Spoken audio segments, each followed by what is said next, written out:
Hello friends, welcome to my channel. Boss ముందే పద్మావతిని తిట్టిన విక్రమాదిత్య. ఇదంతా ఎలా జరిగిందో మనం ఈ వీడియో తెలుసుకుందాం. ఇంకా విక్కీ అయితే పద్మావతికి కాల్ చేసి ఇలా అంటూ ఉంటాడు. పద్మావతి, నువ్వెందుకు బాస్తో కార్లో తిరుగుతున్నావు?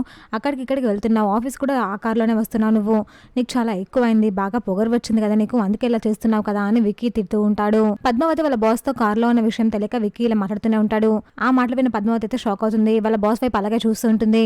ఏంటి నిన్ను అంటున్నావు, నువ్వేం మాట్లాడవేంటి? అసలు ఆ కారు వెళ్ళాల్సిన అవసరం ఏముంది? నీకు చాలా పొగరు వచ్చింది కదా, అందుకే ఇలా చేస్తున్నావు కదా అని విక్కీ అంటూ ఉంటాడు. ఇంకా వాళ్ళ బాస్ ఫోన్ తీసుకొని ఏ విక్రమాదిత్య అని అంటాడు. ఏంటి ఎవరు నువ్వు అని విక్కీ అంటాడు.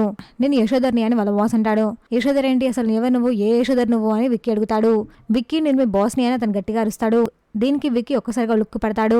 ఏంటి విక్కీ, కొంచెం కూడా కామన్ సెన్స్ లేదా నీకు? ఎందుకలా మాట్లాడుతున్నావు, ఎందుకలా పద్మావతిని తిడుతూ ఉన్నావని వాళ్ళ బాస్ అడుగుతూ ఉంటాడు. దీనికి విక్కీ ఏం మాట్లాడో తెలియక అలాగే ఫోన్ పట్టుకొని చూస్తూ ఉంటాడు. ఇంకా పద్మావతి వాళ్ళ బాస్ వైపు చూస్తుంటుంది. ఈరోజు విక్కీ గారి పని అయిపోయింది అనుకుంటుంది. చూసాక ఫ్రెండ్స్, మరి ఏం జరగబోతుందో. ఇలాంటి జెన్యూన్ అండ్ అప్డేట్ కోసం మా వీడియోకి లైక్ చేసి ఛానల్ సబ్స్క్రైబ్ చేసుకోండి.